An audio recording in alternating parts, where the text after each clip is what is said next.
Baik, Assalamualaikum warahmatullahi wabarakatuh. Waalaikumsalam warahmatullahi wabarakatuh. Dan sebelum pembelajaran siang ini kita mulai, mari kita berdoa terlebih dahulu. Bismillahirrahmanirrahim. Bismillahirrahmanirrahim.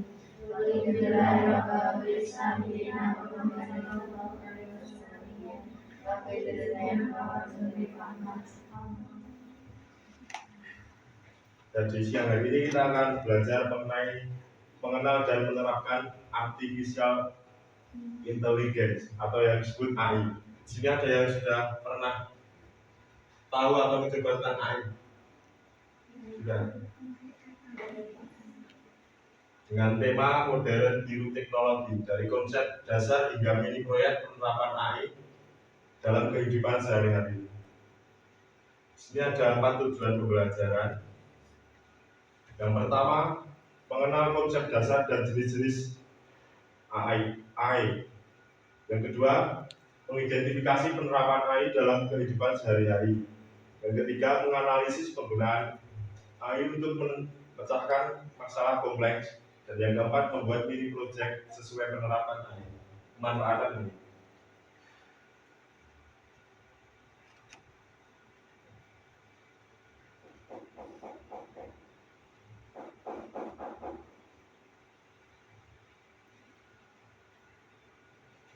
Artificial intelligence adalah kecerdasan buatan yang memungkinkan mesin berpikir, belajar, dan bertindak seperti manusia.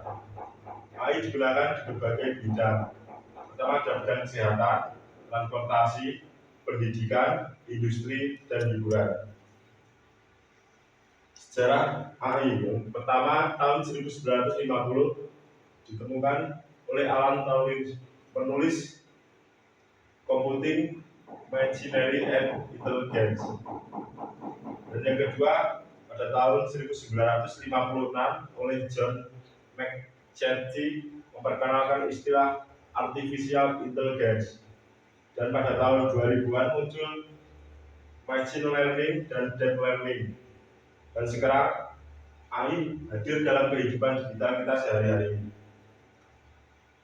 Sini ada kemampuan utama AI. Yang pertama, persepsi, mengenali gambar, suara, atau voice command. Yang kedua, penalaran, mengambil keputusan berbasis data. Yang ketiga, pembelajaran, belajar dari pengalaman. Dan yang keempat, interaksi, berkomunikasi, atau bisa dari chatbot, asisten virtual, atau dari Google ada Google Gemini. Ada 3 jenis-jenis AI. Yang pertama, ANI, Artificial Neural Intelligence. Di sini ANI berfokus pada satu bidang, contohnya Siri atau Google Assistant. Yang kedua ada AGI, Artificial General Intelligence. Di sini AGI setara seperti manusia di semua bidang, tapi keterangannya belum tercapai. Yang ketiga ada ASI, Artificial Super Intelligence. Di sini ASI melebihi manusia tapi masih dalam teori. Dan selanjutnya ada contoh penerapan AI. Pada bidang pendidikan ada ChatGPT dan penilaian otomatis. Jadi di sini apabila adik-adik semua ada soal atau pekerjaan rumah nggak bisa tanya ChatGPT, tapi itu tidak disarankan gitu. Selanjutnya ada kesehatan atau diagnosa penyakit. Sini saya berikan contoh diagnosa penyakit. Kita tanya di ChatGPT. Saya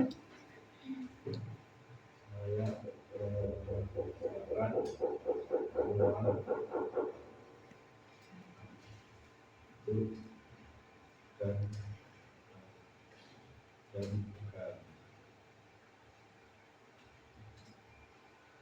sakit apa?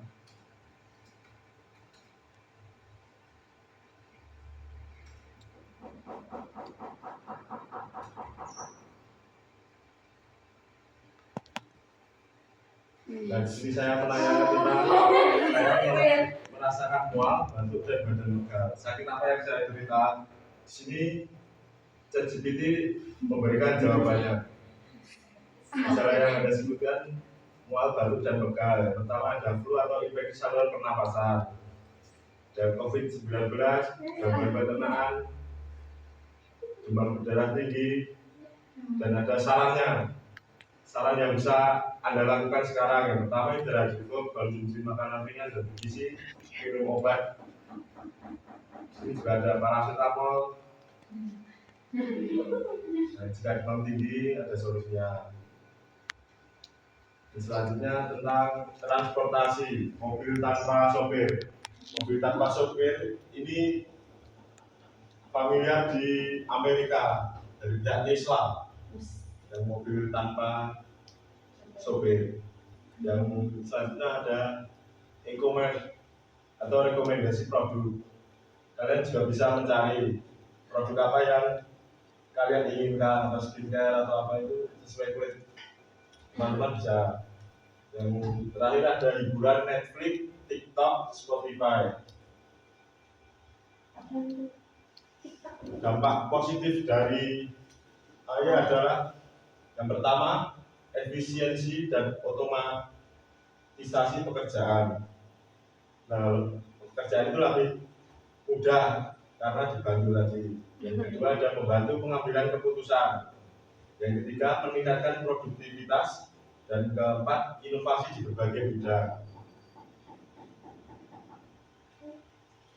Tantangan dan resiko yang pertama pengangguran akibat otomatisasi. Dari Google kemarin ada banyak sekali pihak pekerja itu yang di PHK istilahnya, karena dunia sudah berkembang menggunakan AI dan mereka sudah tidak digunakan. Yang kedua ada privasi dan keamanan data. Tiga, ketergantungan teknologi, dan yang keempat penyalahgunaan atau deepfake atau hoax. Dan penyalahgunaan ini biasanya targetnya orang-orang tua, seperti video kucing memakan ular, terus seperti di TikTok itu orang-orang tua pasti percaya. Iya. Banyak TikTok dulu. Selanjutnya ada AI untuk memecahkan masalah. Yang pertama prediksi cuaca dan bencana. Yang kedua diagnosis medis tadi yang sudah dicontohkan. Yang ketiga smart city dan lalu lintas. Keempat analisis pasar ekonomi, dan yang kelima konservasi lingkungan.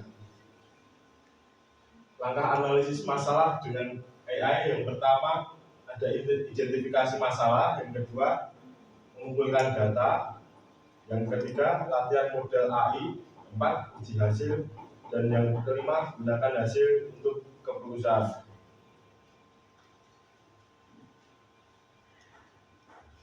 Di sini ada mini project AI. Yang pertama ada chatbot sederhana, yang kedua deteksi wajah, yang ketiga rekomendasi musik, dan yang terakhir AI gambar otomatis. Saya contohkan dulu. Coba kita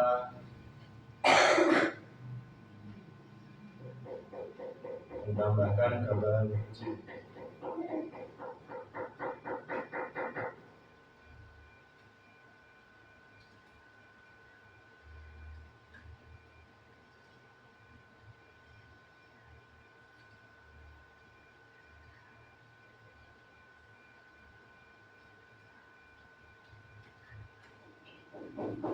Buatkan gambar kucing di atas berada di sebuah pantai. Kita coba.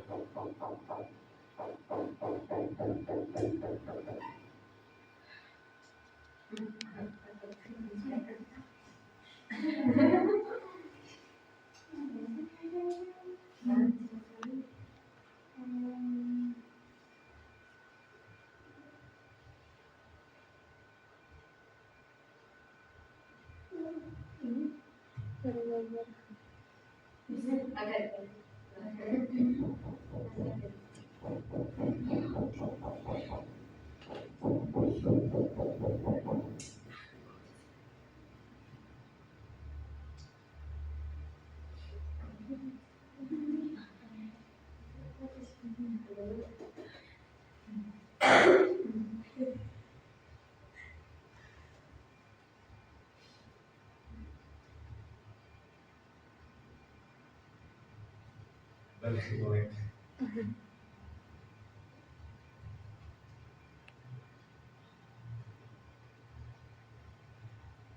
Lanjut dulu aja sama yang tadi. Sini ada langkah-langkah mini project. Yang pertama, tentukan ide project. Sini kalian bisa chat GPT, pakai chat GPT, tentukan kalian mau buat apa, atau mau mengerjakan soal apa. Terus yang kedua, rancang alur kerja. Kalian deskripsikan apa yang mau kalian cari yang sedetail-detailnya. Ketiga, gunakan platform gratis. Di sini ada ChatGPT dan Gemini AI yang sangat direkomendasikan. Yang keempat, ada uji hasil dan presentasikan. Ada etika dan penggunaan bijak AI. Yang pertama, dengan AI untuk kebaikan, hindari penyalahgunaan data, pahami batas kemampuan AI, dan jadilah pengguna dan pembelajar yang bertanggung jawab.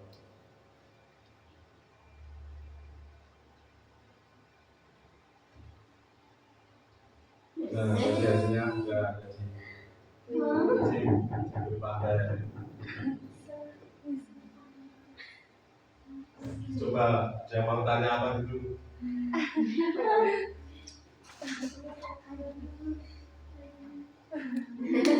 Atau buatkan gambar? Buatkan gambar apa gitu? Ayo. Buat.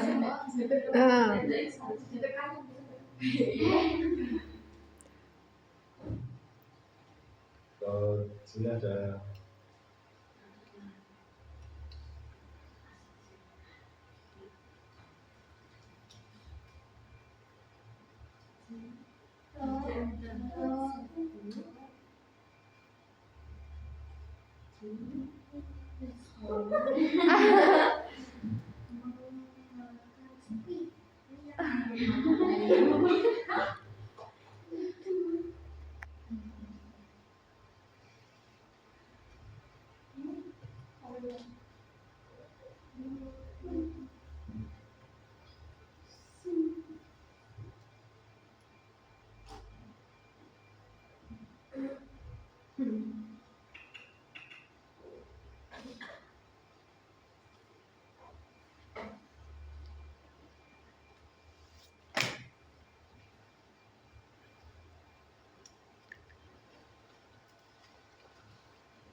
sini juga bisa menggunakan ini. Belum, dua.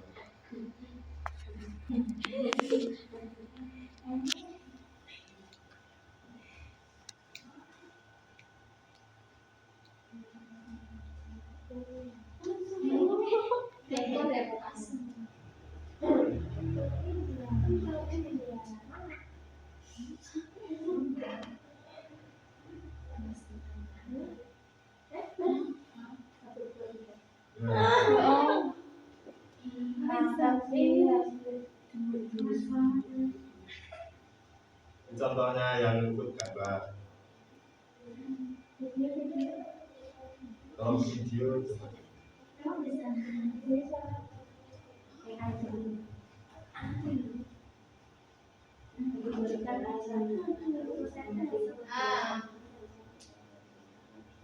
Untuk video Gemini belum bisa pakai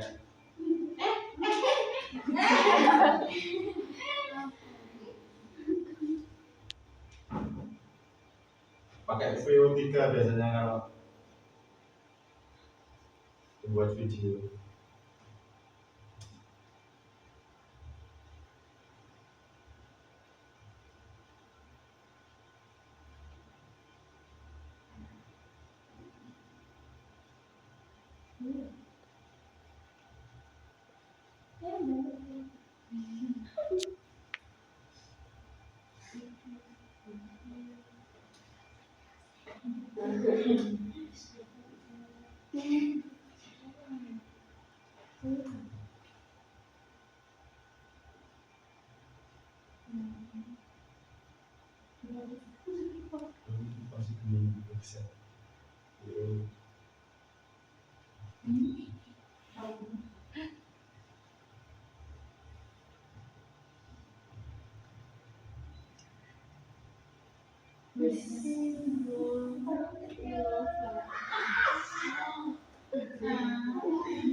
Bisa ya.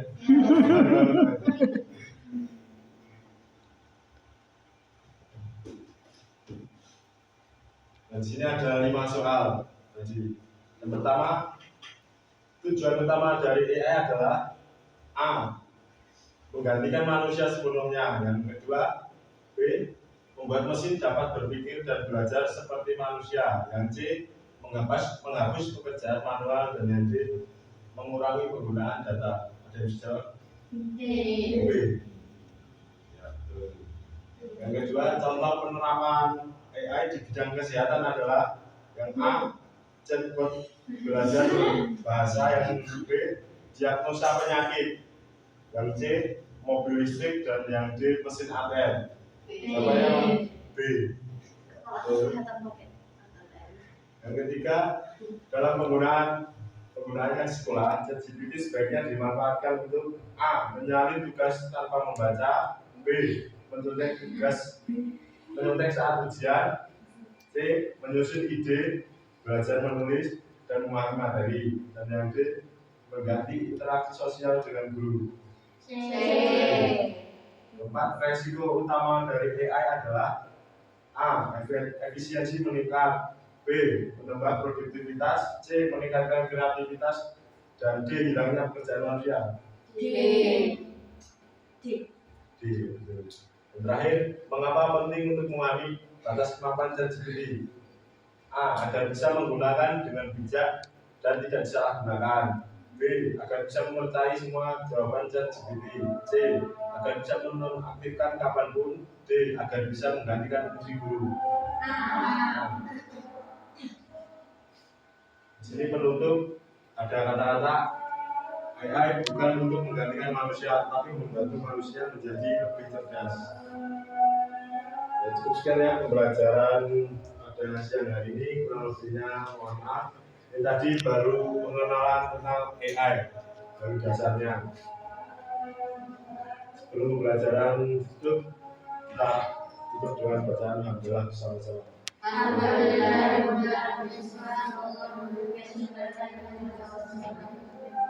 Assalamualaikum warahmatullahi wabarakatuh. Waalaikumsalam warahmatullahi wabarakatuh.